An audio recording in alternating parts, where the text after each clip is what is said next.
lógica, e para mim, a Maria Montessori foi a mulher que mais entendeu, a pessoa que mais entendeu sobre o cérebro infantil. É incrível o que essa mulher escreveu. Se a gente começa a ler um livro dela, logo você quer ler o outro, o outro e o outro. É incrível. E hoje nós vamos falar dos princípios. E a Montessori dizia o seguinte: toda Nossa, escola precisa ser montessoriana? Não. Mas sim. se a escola já adotar os princípios montessorianos, ela vai estar adotando a parte mais importante do Montessori, que é entender a criança. Amiga, Então, só vamos falar rapidinho do sorteio, aí a Maria Júlia já passa tá. para os slides. Gente, quem não participou ainda da foto, a gente ia fazer na semana que a gente vai fazer no outro encontro, tá? Na outra semana, na quinta-feira, a gente vai fazer o encontro para fazer o sorteio no finalzinho. Então, vai ter todos esses brinquedos, não é brinquedos, são materiais, né? Materiais montessorianos. Então, tem as letras de lixa, tem os números, os blocos lógicos, este livro, o kit das emoções, e vai ser bem legal. Então, tá a foto lá para vocês participarem. Pode participar quantas vezes quiser, tá? Tem as regras lá e é só participar. Boa sorte para todo mundo. É muito legal esses materiais aí. Pode passar então, Maria Júlia. E a Larissa pode começar. Desculpa, amiga, tive que interromper um pouquinho. Falar do Tá. sorteio. Então, antes de entrar no primeiro princípio aí, eu queria fazer uma introdução, que é o pilar dos princípios.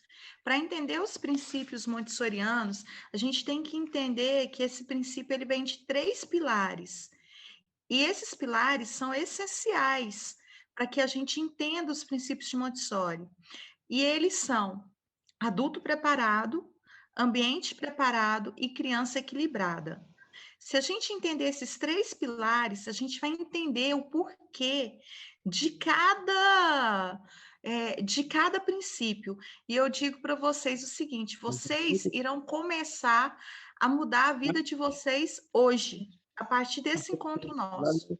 A casa de vocês, a vida de vocês vai ser outra casa, outra vida, e até eu revendo esses princípios, eu comecei a pensar nas mudanças que eu tenho que fazer na minha vida, que eu tenho que fazer na minha casa, que eu tenho que fazer para o bem do meu filho, e muitas coisas hoje, das crises do meu filho, me despertaram, poxa, ó, é isso aqui. Isso aqui está fazendo o Augusto ter crise. Então, esses 3 pilares, que são adulto preparado, imagina um triângulo, adulto preparado, ambiente preparado e criança equilibrada. Quando eu falo de adulto preparado, vocês podem anotar aí no caderninho de vocês, que o adulto preparado, a primeira coisa que o adulto tem que saber, ele tem que conhecer a criança e esse desenvolvimento da criança. A primeira coisa que ele tem que fazer é conhecer a criança. Depois que ele conhecer a criança, que vai se desenvolver, ele tem que conhecer o ambiente onde essa criança vai se desenvolver. E o terceiro do adulto preparado que eu achei mais importante é que ele. Dani, você vai falar de adulto preparado? Não, né? É que ele que ele precisa conhecer, o adulto ele precisa conhecer a si mesmo. Então, quando eu falo de adulto preparado, é aquele adulto que conhece a criança, é aquele adulto que conhece o ambiente onde a criança vai se desenvolver, e é aquele adulto que ele conhece a si mesmo. E a Montessori dizia o seguinte: como é que o adulto conhece a si mesmo? É a parte mais difícil. Adulto para conhecer a si mesmo e o adulto para ser capaz de desenvolver uma criança, ele tem que ser um adulto sem ira, ele tem que ser um adulto sem orgulho, ele tem que expelir da vida dele a ira, ele tem que expelir da vida dele o orgulho, e ele tem que revestir a vida dele de humildade e o mais potente do adulto preparado. Esse adulto tem que ter amor para oferecer. O mais potente disso tudo é ter o amor para oferecer. Então, a Montessori, quando ela falou desses 3 pilares, principalmente do adulto preparado, ela falou da parte científica e da parte espiritual. da parte psicológica do adulto, da parte interna do adulto. Quando ela fala dessa parte interna, é esse amor, essa humildade, esse poder de observar a criança. E quando a Montessori fala da questão científica, o adulto preparado numa visão científica, ela quer dizer o seguinte, que esse adulto tem que conhecer as fases do desenvolvimento da criança. E aí, mãe, professora, é muito importante que o que nós vamos aprender agora.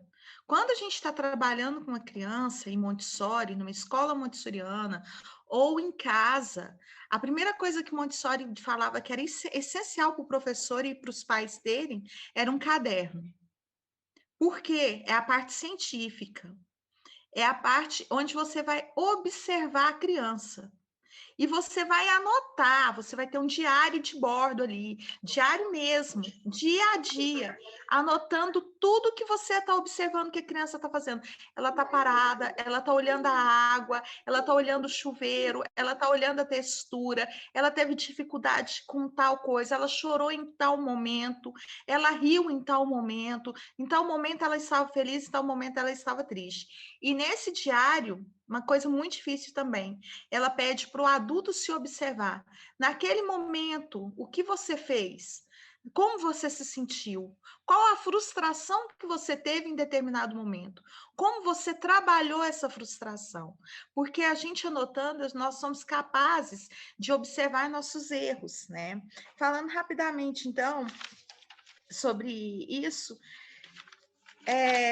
e o mais importante disso tudo da observação é chegar a uma conclusão final. Qual estágio do desenvolvimento essa criança se encontra, né? E aí vem a questão do ambiente. O ambiente preparado, o que é esse ambiente preparado? É a parte igual do cientista. Quando o cientista vai fazer uma pesquisa, a gente tem esse ambiente em casa.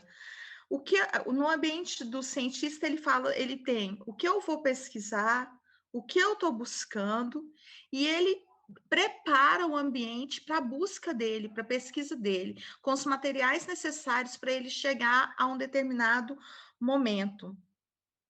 O ambiente preparado é isso que a gente faz em casa errado.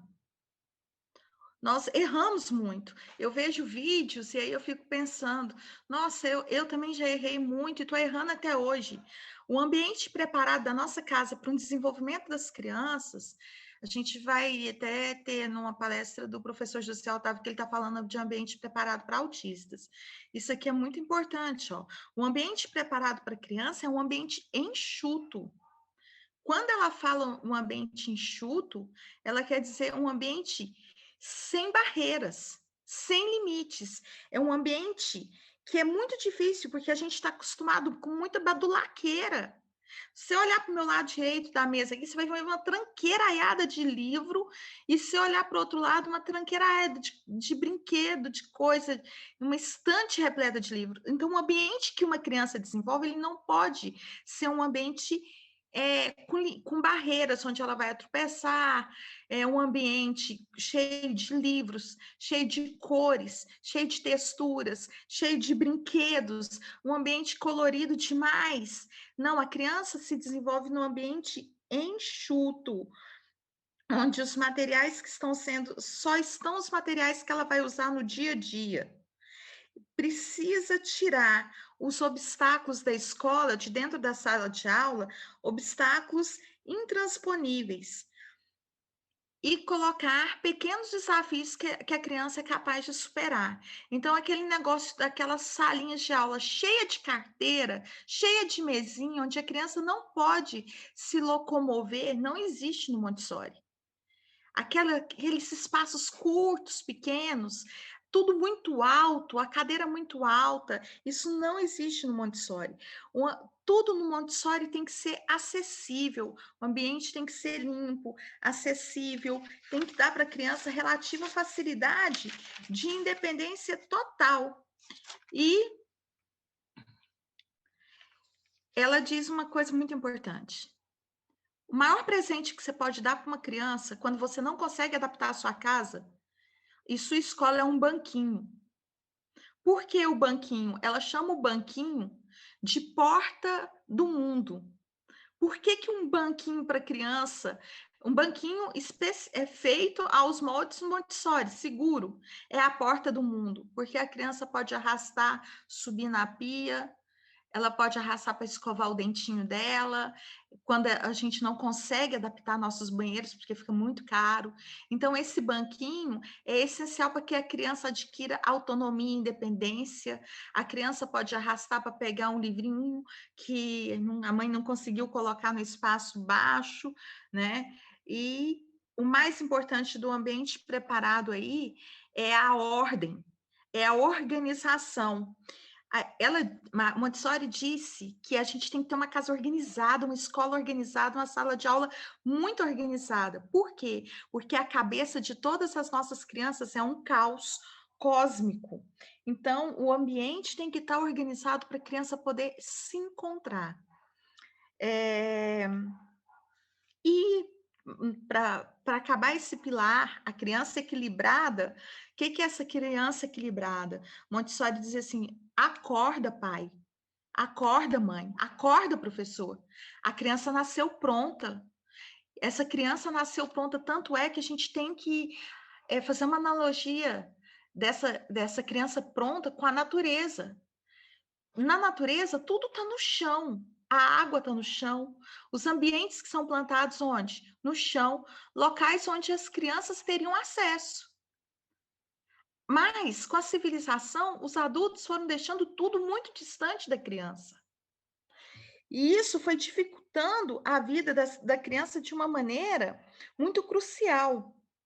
Então, ele diz: a criança nasce pronta. E a gente pode observar isso, que é uma verdade, porque ela chamava isso de embrião espiritual. A gente pode observar isso nas fases de desenvolvimento da criança. Por exemplo, em em determinado período, as crianças geralmente começam a se comunicar, começam com uma determinada linguagem, mesmo aquelas que aprendem em Libras.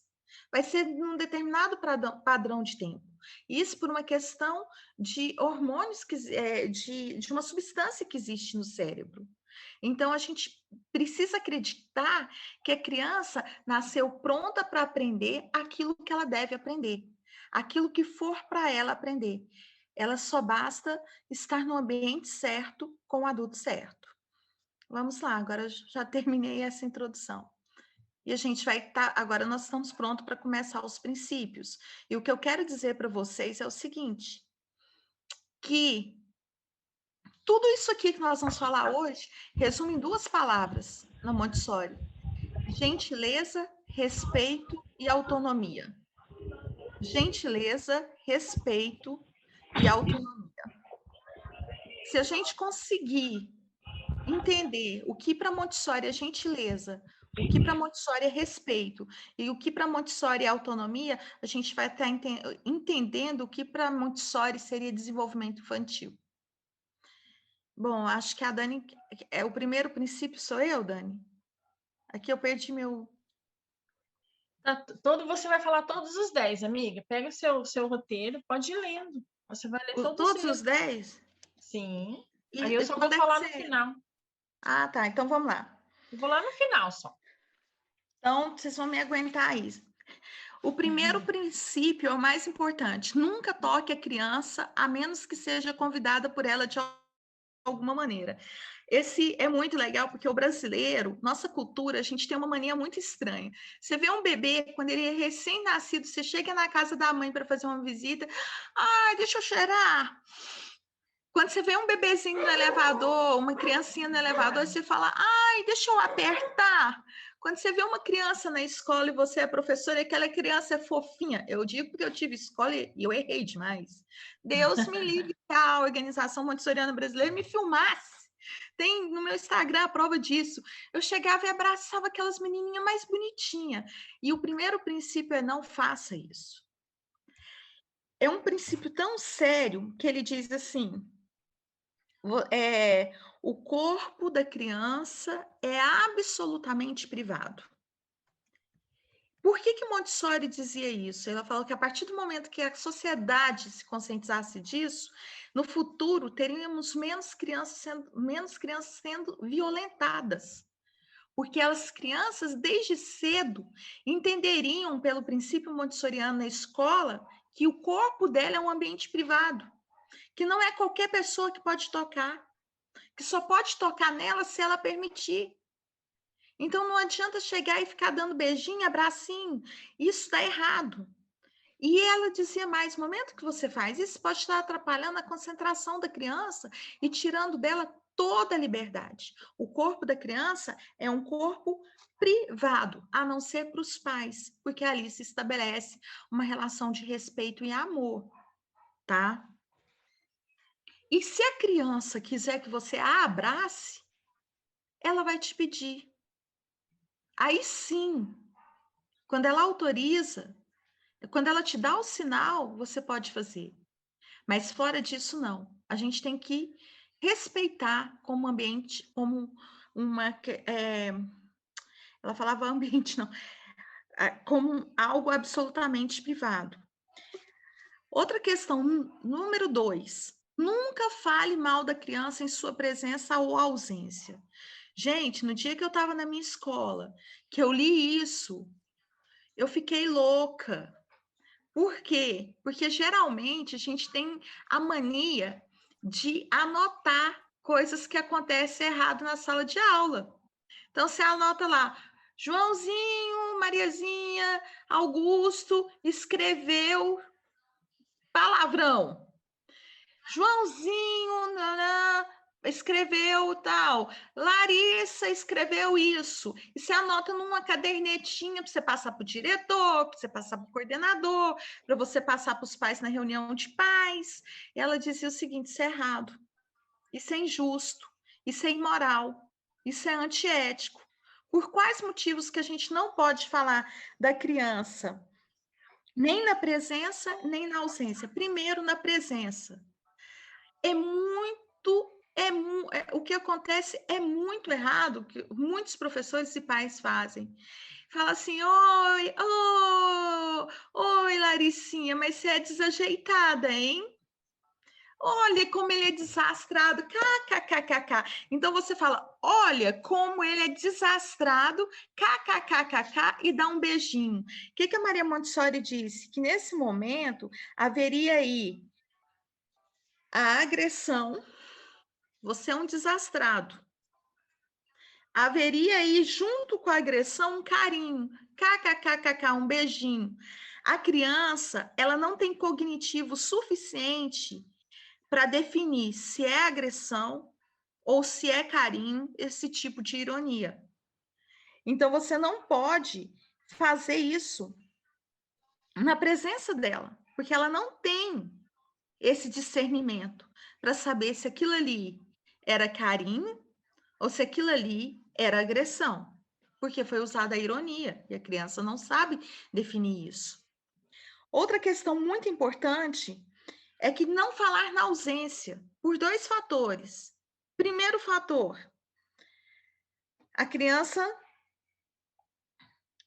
não pode se defender por uma questão hierárquica, que o adulto sempre acha que ele pode falar o que quiser para a criança, porque ela é criança. Existe uma hierarquia aí que ela não tem direito de defesa. E outra questão, a questão cognitiva. A criança não tem argumento para debater com o adulto. Então, por isso, é desleal, é desigual, é injusto. Pode passar, Maria Júlia.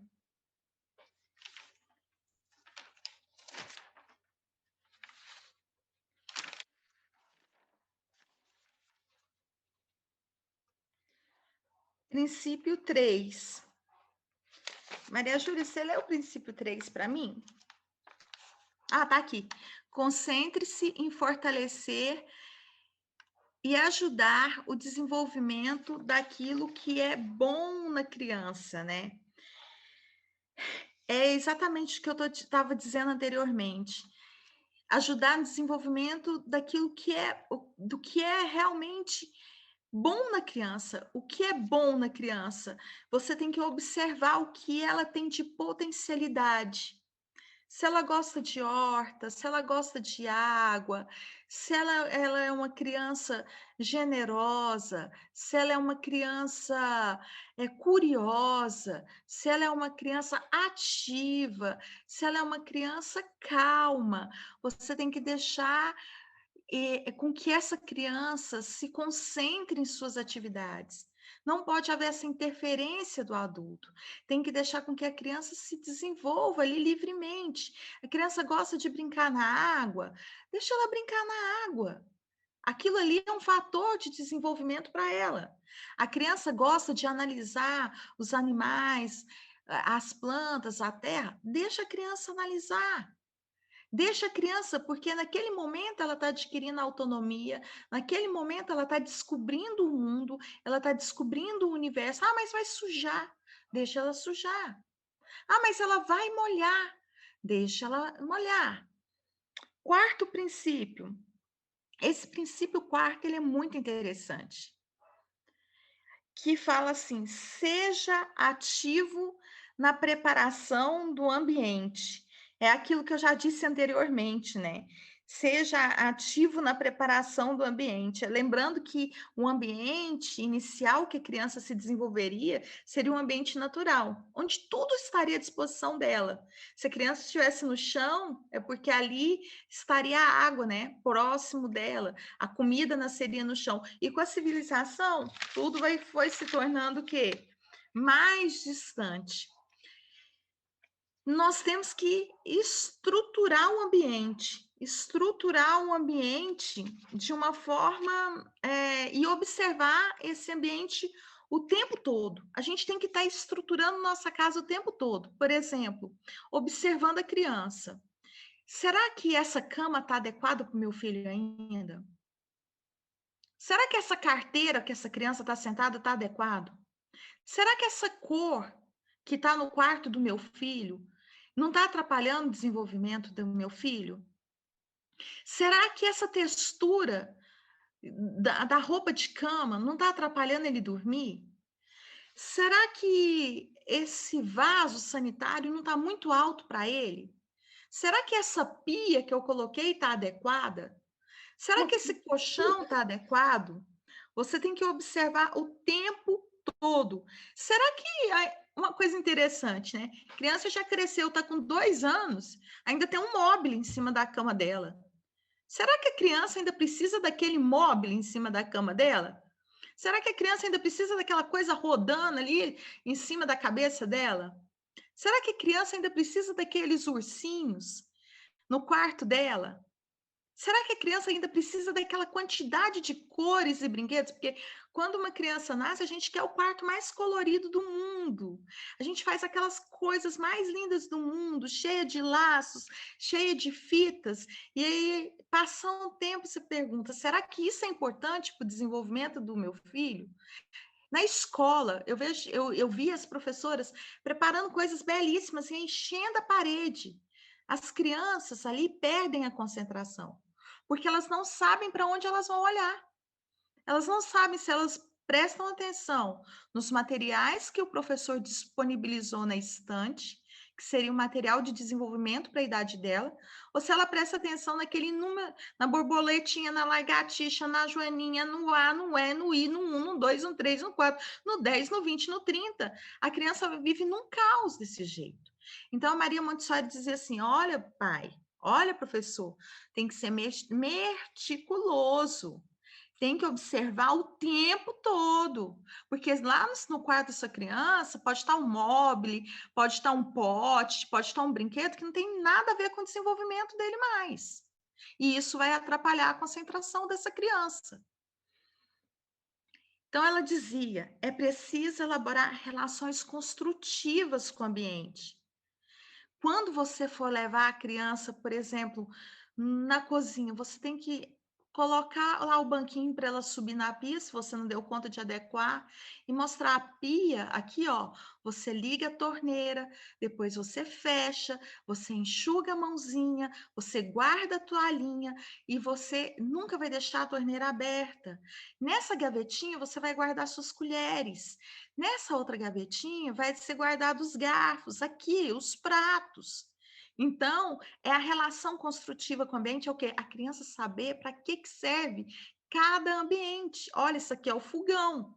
Se você colocar a mão, você vai queimar, tá? Aqui é a geladeira, onde a gente põe as coisas para gelar. Ela não pode ficar aberta. Então, demonstrar o uso apropriado do o tempo todo. E a Maria Montessori dizia: você tem que ser incansável em ensinar seu filho, em ensinar seu aluno. Dando material. Isso é o mais importante. Todos os pais que chegavam lá na minha escola, quando eu tinha Montessori, falavam assim para mim: ai, Larissa, eu estou muito preocupada em matricular meu filho aqui na Montessori. Mas por quê? Nossa, eu estou muito preocupada em matricular meu filho aqui. Porque me falaram que Montessori não põe limite. Eu falava: ah, é? Quem disse que Montessori não põe limite? Talvez Montessori não põe limite de acordo com uma conceituação, com um conceito do adulto hierárquico. O que a gente deve fazer? Ah, uma mãe perguntou para Maria Montessori: meu filho fica pulando no sofá o tempo todo com o pé sujo. Eu posso deixar? Maria Montessori disse para ela: tira ele agora. Ele está estabelecendo, dando material para o ambiente. Você tem que impedir isso no momento. Mas de que maneira você vai dizer isso para a criança? Dizendo: sai daí, para agora. Você está errado. Não pula com o pé sujo no meu sofá. Não faça isso. Não, você vai dizer para ele assim: Augusto, vamos descer do sofá e vamos olhar a horta? Augusto, o que você acha da gente pular no pula-pula? Já que ele quer pular, eu posso oferecer para ele o pula-pula que vai ter a mesma função. E ele vai aprender que pular é pular no pula-pula. Tá? Então eu ofereci o pular e o pular aonde? No local correto, no pula-pula. Mas e se eu não tenho um pula-pula e ele disser para mim: não quero pular no pula-pula? Eu vou dizer para ele: então vamos fazer outra coisa? Vamos olhar a horta? Vamos passear pelo parque? Vamos na piscina? Então, desse momento, você troca o foco, tira o foco. E com o passar do tempo, essa criança vai aprender que você ensinou ela a fazer o correto. Tudo isso aí, o que ela fala? Que você pode usar de forma gentil e apropriada para ensinar a criança. Próximo princípio.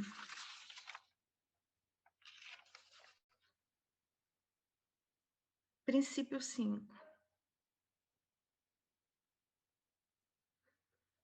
Pode passar, Maria Júlia.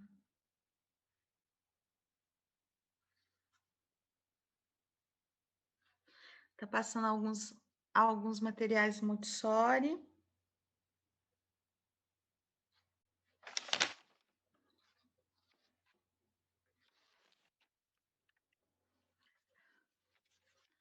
Tá. Paz e construção do ambiente. Montessori mostrou que existe uma forma de corrigir situações complicadas sem corrigir a criança e de mudar comportamentos sem apelar à tirania, que é o que eu acabei de dizer. O que você faz? Você muda o foco. Você muda o foco da criança. Você convida ela para fazer outras coisas. Você está sendo gentil, você não está sendo tirano. Joãozinho, não pula no sofá. Então, você não está sendo tirano. Vamos. Não é não. Errei. Não é no pula no sofá. Olha só, vamos fazer outra coisa? Vamos pular no pula-pula? Vamos dar uma volta? Sofá, aqui a gente vai sentar depois para assistir televisão. E aí, eu me lembro que num curso que eu fiz de Montessori, o Gabriel Salomão deu um exemplo muito legal. Ele levou um jornal onde estava escrito assim: criança de 7 anos destrói uma escola. Aí ele pediu para os professores levantar a mão. Vocês acham que uma criança de 7 anos pode destruir uma escola? Quem acha que uma criança de 7 anos pode destruir uma escola, levanta a mão. Um monte de gente levantou a mão. Inclusive eu. Aí ele disse: uma criança de a culpa, segundo Maria Montessori, nunca é da criança. E aí, quando eu estava lá em São Paulo com a diarista minha, eu vi uma diretora ligando para a coitada da minha diarista, que trabalhava o dia inteiro, falou assim: vem aqui, o filho dela tinha 10 anos, que seu filho está destruindo a escola. A culpa é da criança? Não, a culpa é sempre do adulto. Por quê? Porque a gente não sabe, na verdade, quais as condições, qual o contingente social da família. A gente não sabe qual o ambiente social que essa família tem. A gente não sabe como que está o ambiente doméstico dessa família. E a gente não sabe se o professor que nós colocamos naquela sala de aula está sendo gentil e não está sendo tirano com aquela criança, está oferecendo acessibilidade, materiais adequados e demandas adequadas para aquela criança aprender. Então, antes da gente culpar a criança, a gente precisa fazer um estudo do ambiente social, do contingente social da família, do ambiente doméstico, porque Maria Montessori dizia o seguinte: culpar a criança não resolve. A gente tem que achar o problema, buscar a causa do problema para encontrar a solução real. Se a causa é a família, é o ambiente doméstico, então essa criança está destruindo a escola porque ela está mal em casa, a gente tem que buscar a solução para esse problema e não culpar a criança. Ela é a criança, nesse caso, ela é uma vítima dessas situações, dessa família que pode estar adoecida, né? Outra questão que ele dava como exemplo: a criança está desinteressada. Quantas vezes eu ouvi professor chegar para mim e falar: a criança está desinteressada, a criança não quer aprender. Eu já fiz de tudo, Larissa, de tudo, de tudo. Ele não aprende. A criança, como lá atrás a gente disse, ele gosta de ordens. Aí você vai na sala de aula, o que, que o professor colocou lá para a criança? O lápis de cor dela está sem ponta e ela não consegue ainda apontar. A cola dela acabou. O material que está na estante está quebrado, está sujo, está empoeirado. O livro dela está todo rasgado. As páginas dela estão todas pisadas. Como é que a criança vai se interessar por uma atividade se o ambiente, se o material dela está todo desorganizado? Então, a culpa da criança não é mais uma vez da criança. A culpa é do quê? De quem colocou o material quebrado, do professor que não preparou o lápis dela antes, dos pais que não deixou o caderno dela organizado, o material dela pronto. Então, o desinteresse ele pode estar na desorganização do ambiente, do material, do adulto. Pode passar o próximo princípio. Pode passar, Maria Júlia. Pode ir lá para o princípio 5.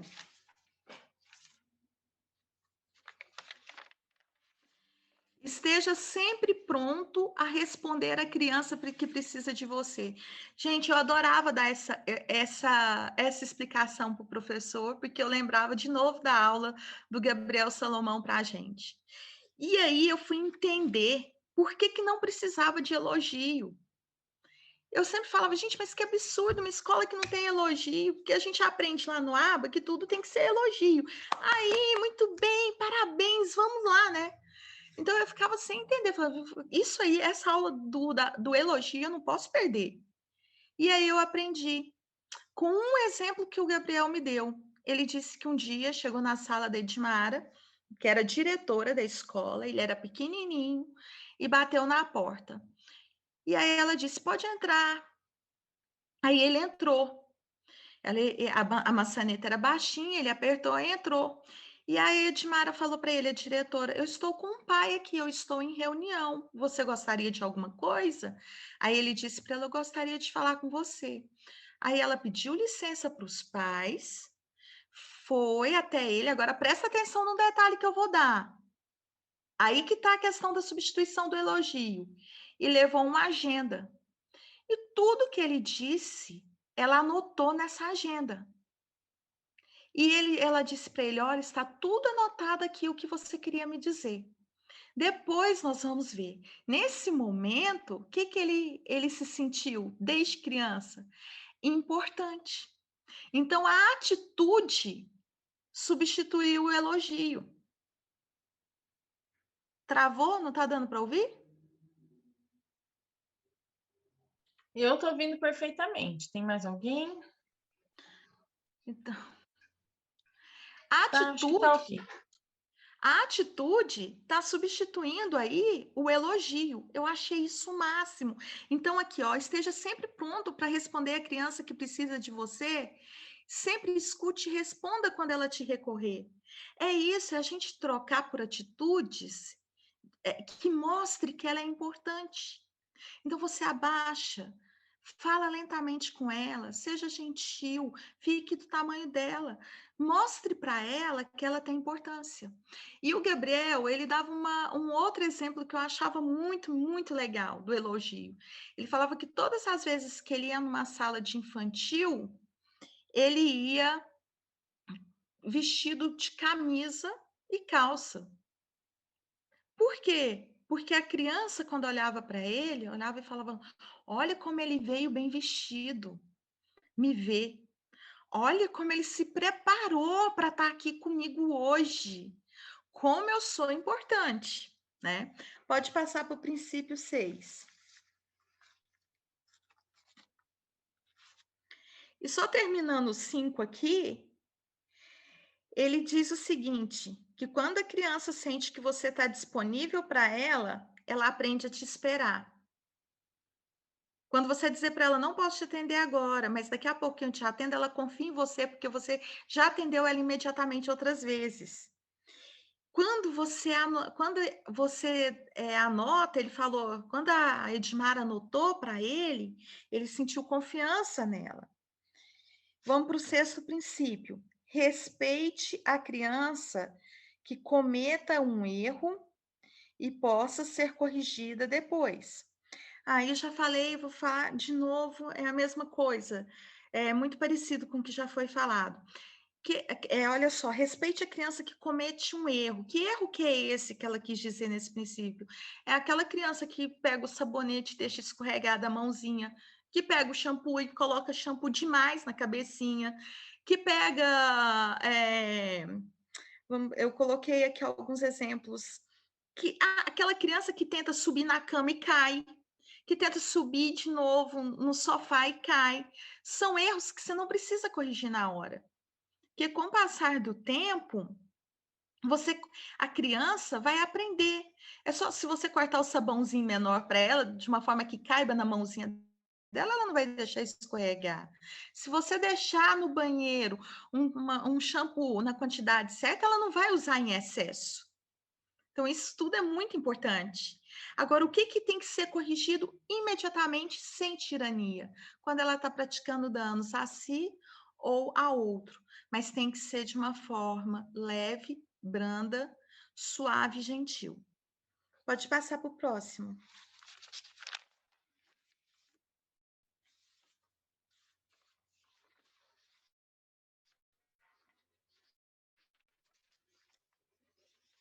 Descanso. Respeite a criança que descansa. Assiste o trabalho dos outros ou pondera sobre o que ela mesma fez ou fará, mas a chame, nem a force os outros ou outras formas de atividades. Olha, existe uma diferença muito importante para os professores aí conhecer. Existe aquela criança que descansa e aquela criança que procura trabalho. A criança que descansa, ela sai pela sala, ela conversa com um colega, ela lê uma revista, ela senta no chão, ela deita a cabecinha, ela já trabalhou, ela já fez as atividades dela. Agora, a criança que procura alguma coisa para fazer porque ela está num caos, ela está perdida, ela está no cósmico, essa criança, ela tem atitudes diferentes. Essa criança, ela se encosta no professor, como quem diz: "Ou, tô aqui, me mostra o que eu devo fazer". Essa criança observa o colega que está fazendo e ela não consegue fazer. Essa criança, ela ela abre estante, ela fecha estante, ela abre porta, ela fecha porta, ela vai para fora, ela entra para dentro. Essa criança, ela está inquieta, ela está procurando alguma coisa para fazer. E aí, nesse momento, o que o professor deve fazer? Chama convites para essa criança. Vamos olhar a horta? Vamos olhar um livro? Vamos conhecer esse jarro, essa bandeja? Fazer convites para a criança. Só que esse professor só vai saber fazer o convite certo se ele tiver vindo lá do adulto preparado, que observou essa criança desde o primeiro dia de aula e anotou e sabe do que ela gosta e do que ela não gosta. Por quê? Porque se ele não observou essa criança, ele não vai ter a capacidade para fazer para ela o convite certo. E isso vai ser um caos. Então, é muito importante respeitar a criança que descansa e ajudar aqueles que procuram trabalho. Princípio 8º.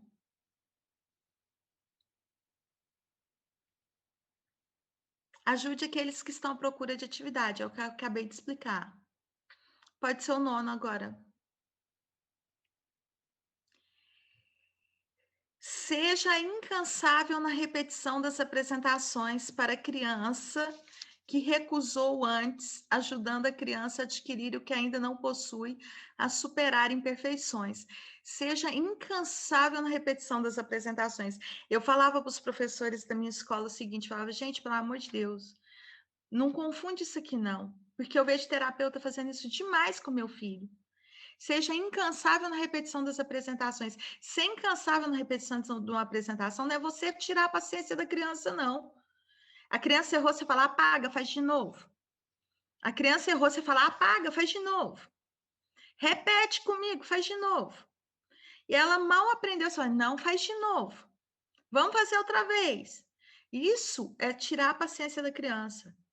Imagina uma coisa que dá um nó na sua cabeça, você não sabe como fazer, você não tem que respirar, relaxar, descansar. Depois você volta ali e tenta fazer, aí você fala, poxa, era tão fácil. Eu era cansada e não via a solução. E assim também é com a criança.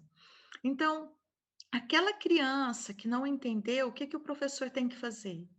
Diminuir a demanda da atividade, tornar a atividade mais fácil, fracionar a atividade, demonstrar fracionando a atividade, fazer etapa por etapa daquela atividade de uma forma muito prazerosa para a criança.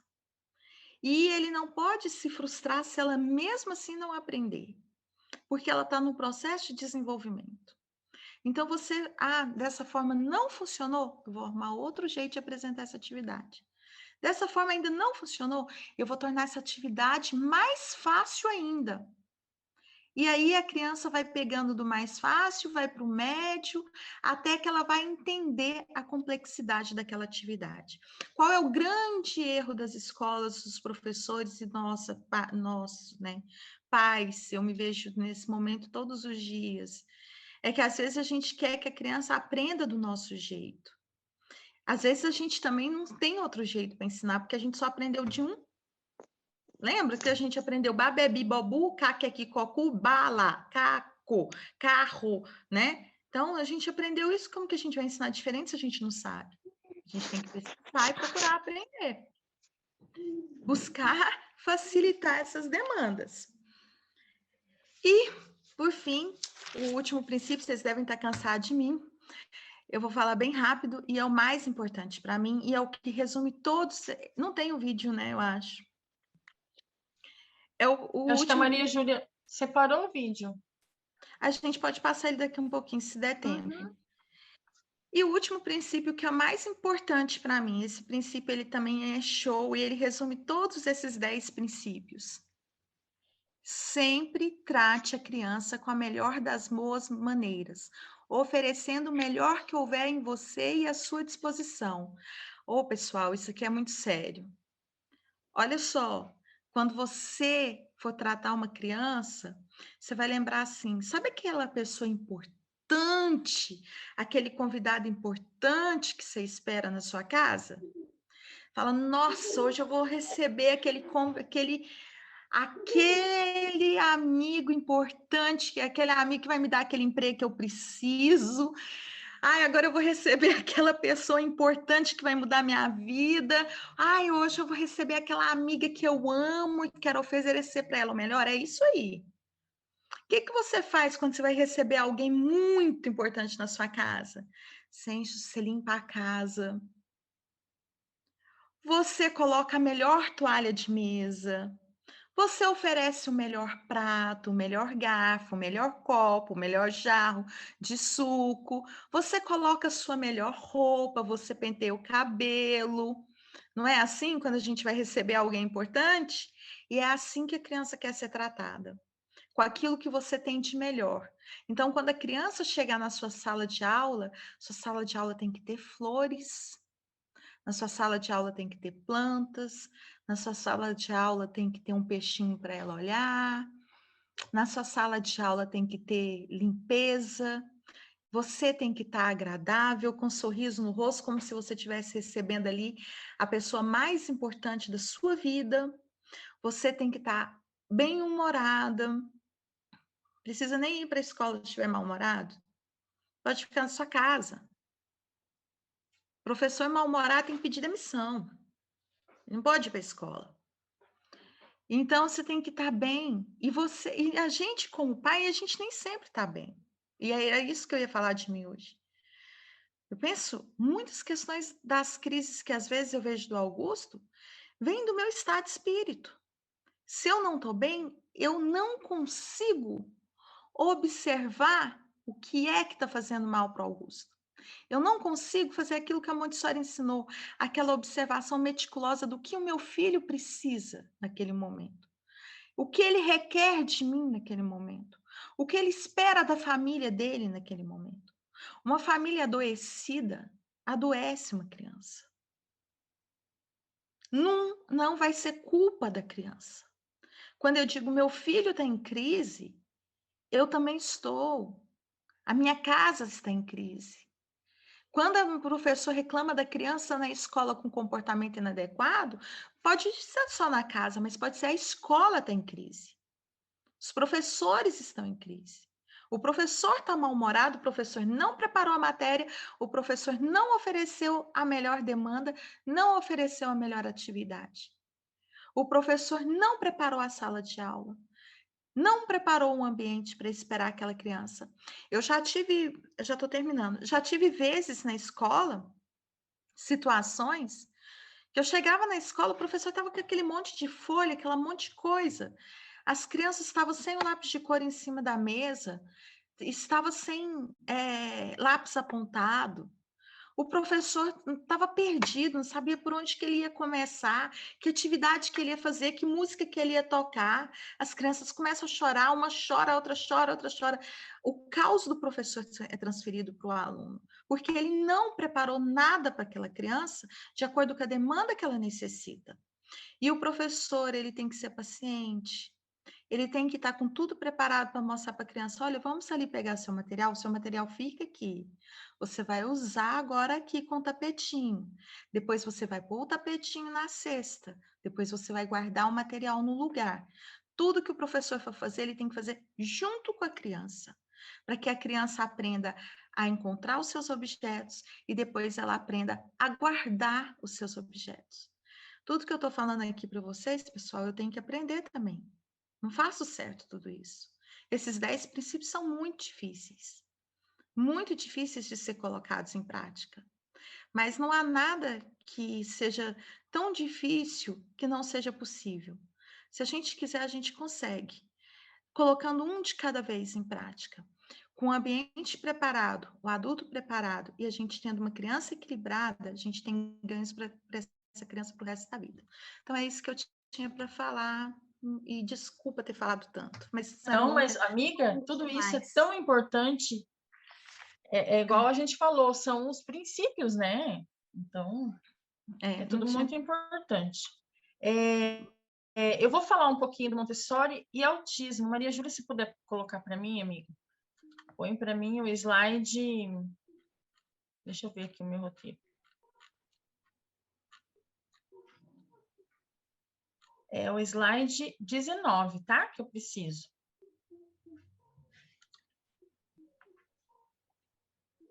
Antes desse aí. Antes, mais um. Isso, esse aí. Isso, perfeito. Larissa falou tão bem, gente. É um pouco longo essa parte, mas igual ela falou, são os pilares, né? Os princípios é tudo que a gente precisa para entender, né? Então, para a gente encerrar o encontro, eu vou falar só uma partezinha, porque realmente a Larissa tem propriedade. Ela falou, isso é com você, não adianta. Então, a pedagogia da Montessori, ela é encantadora, né? O que a gente está vendo, tudo que a gente está estudando assim. E por que que dá tão certo, né, para o autismo? Tem gente que fala, não, mas será que vai dar certo? Não, dá muito certo, porque a gente viu no primeiro encontro lá que tudo começou com as crianças com deficiência, né? A história montessoriana veio lá das crianças com deficiência. Então, por que que dá tão certo? Porque tem a prática, né? A prática multissensorial. E quem está estudando educação, assim, está atrás de educação com evidência científica, que está se falando muito agora, sabe que todo mundo está falando disso, alfabetização multissensorial, que a criança precisa ter contato, isso que a Maria Montessori lá atrás já estava falando, e o pessoal parece que descobriu agora, né? E as nossas crianças no TEA, elas precisam realmente disso, de experiências, essas experiências sensoriais que vão criar as conexões cerebrais que elas tanto precisam, né? Porque a gente sabe que está tudo ali no cérebro dos nossos filhos. E aí, por que que eu trouxe um pouquinho aqui de autismo e vou falar um pouquinho do TIT? Porque, assim, para mim, gente, ó, a educação e tanto para as crianças, não estou falando só dos autistas, mas em geral, a gente precisa olhar um pouquinho para fora da caixa. E por isso que é tão apaixonante, né, Montessori? Lá, antes de saber do autismo do Rafa, eu já achava muito interessante. Falei, tem coisas boas aí. E a gente precisa pensar fora da caixa mesmo. E a filosofia Montessori, ela é um pouco difícil, é o que a Larissa acabou de falar aí no finalzinho da fala dela. Se a gente conseguir colocar em prática, é muito difícil colocar tudo, é difícil. A realidade é que a gente não tem escolas montessorianas ali na esquina também, que é um pouquinho mais complicado, mas se a gente puder pegar algumas coisinhas assim, encontrar profissionais que possam aplicar alguma coisa do Montessori na sua prática, a gente vai ter uma eficácia boa, né, no atendimento dessas crianças. E aí a gente vai falar um pouquinho agora, se a Maria Júlia quiser passar, quero fazer um comparativo muito rápido para a gente encerrar. Porque o método TIT, ele é muito usado, ele tem um pouquinho uma pegadinha de Montessori, se vocês forem ver, né? Na ONG onde o Rafa fazia atendimento, tinha muita coisa assim do concreto e esse passo a passo, assim, é muito interessante. Então, por que que ele é tão eficaz, né, com os autistas? Porque vale a pena citar que o propósito é dizer que tanto o TIT quanto o Montessori funciona para as crianças por causa do concreto. E as bases aqui do método TIT, elas são behavioristas, que falam, né? Comportamental, ela usa a psicolinguística também, e um método inovado. Ele foi criado, na verdade, bem em cima da como que eu posso dizer, uma prática funcional para lidar com as crianças no espectro mesmo, né? E ela também tem bases que vão converger numa prática pragmática. Como que eu posso explicar isso para vocês? Eu sou muito boa com as palavras, na hora de explicar eu me enrolo um pouquinho. Pragmática, sim, ou seja, vai focar a visão no que vai acontecer lá no fruto, nas consequências. E qual que é a consequência dessa atividade aqui? Essa atividade vai dar previsibilidade. Essa atividade aqui vai trazer autorregulação. Essa atividade aqui é para antecipar, para a criança não ter para ela não ficar desregulada, para ela não se desequilibrar ali no processo dela na hora de sair, de voltar. Tudo tem a sua etapa de começo, meio e fim. Então, a gente sabe que tudo isso é importante no espectro, né? E quem criou o método TIT, eles se baseiam geralmente na condição neurobiológica do autismo mesmo, né? Que o que seria?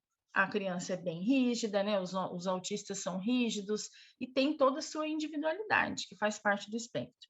Então, para finalizar, eu vou destacar aqui, vou pedir para a Maria Júlia colocar o outro slide, o slide 21, para a gente fazer um comparativo bem rapidinho, só para vocês entenderem o que eu falei aqui, muito rápido. Desculpa, que eu sou muito rápido, eu tenho que respirar, né? Então, aqui, ó, Montessori e Teach para o autismo. Vamos juntar esses dois sempre quando a gente for fazer a nossa prática com as crianças. A gente sabe que já se usam muito isso no consultório, as professoras já estão usando ali nas salas de recursos, né? Elas usam bastante. Qual que é, assim, o que tem de diferente de que a gente pode destacar dos dois?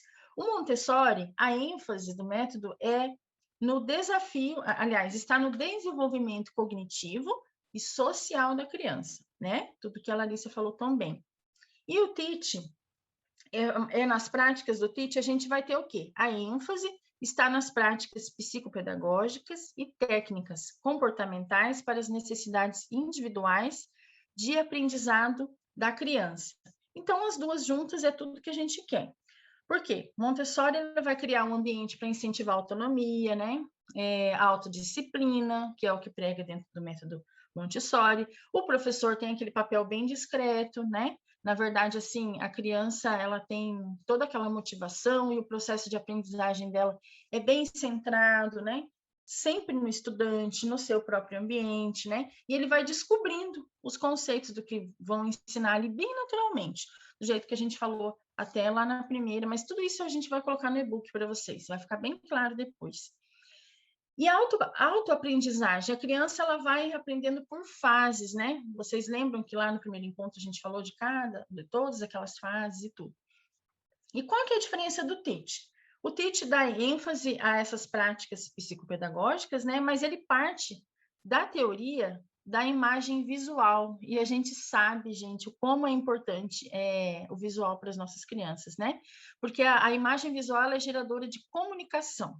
E também tem a questão do ambiente. O ambiente estruturado também ajuda, né, no atendimento individual da criança. Então, a criança, quando ela está no método Teach, ela tem o lugarzinho dela, tem tudo ali, o passo a passo que a gente mostrou ali no primeiro slide ali do Teach, mas vai estar no e-book também para vocês verem. E quais são, assim, o que a gente, nesse ambiente estruturado, o que a gente pode ver do Teach, que vocês já conhecem também, mas eu vou falar aqui. Ele ajuda nas atividades diárias, né, para a criança poder prever, né, o que vai acontecer, ou seja, os quadros de rotina, os PECs, né, para as crianças que ainda não são verbais, e mesmo aquelas que estão no processo da fala ainda, o PECs é muito bom, né, tem aquele site Arasaki, não sei se vocês conhecem, mas lá, ele é riquíssimo vocês podem pesquisar todos os tipos de imagem, de verbos, olha, tudo, vocês podem consultar lá, ele é gratuito. E os estímulos visuais, a gente pode usar muito foto também. Eu sempre falo para as mamães, usem fotos do ambiente, da escola, dos professores, dos terapeutas, isso daí ajuda muito também.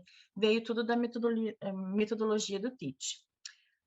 Cartões com símbolos de figuras e também estímulos como qualquer outros estímulos para os nossos queridos autistas aí. A gente pode fazer atividades com sons, com palavras e movimentos. Então, é só para fechar aqui que a gente pode usar também um pouquinho do Teach, mas o Montessori é a nossa menina dos olhos e é muito legal. Então, quando a gente conhece, né, as metodologias, fica bem fácil a nossa prática, né? E o ensino dos nossos filhos tem mais eficácia. Mas era isso, era só para dar só uma ênfase assim no finalzinho aqui, porque a Larissa falou super bem. E o nosso assunto mesmo é a Montessori, mas a gente só deu uma pinceladinha do Teach que é legal, que eu gostaria de falar para vocês. É isso, e por hoje é só porque já está bem tarde, já passou 1h10, mas até que a gente foi rápido, né, amiga? Foi, eu queria só pedir para elas, quem tiver aí, para a gente tirar nossa foto final, para eternizar esse segundo encontro. Eu achei que foi muito válido, apesar de, assim, é um tema que daria para a gente dar em 2 dias, sabe? Teria que ser 2 vezes, então... Mas no e-book, hein, amiga? No e-book a gente vai dar você vai estar bem resumidinho para vocês vão conseguir ver. E o próximo encontro a gente vai falar só de atividades, tá? A gente vai mostrar as atividades, vai explicar as atividades, vai ser bem legal.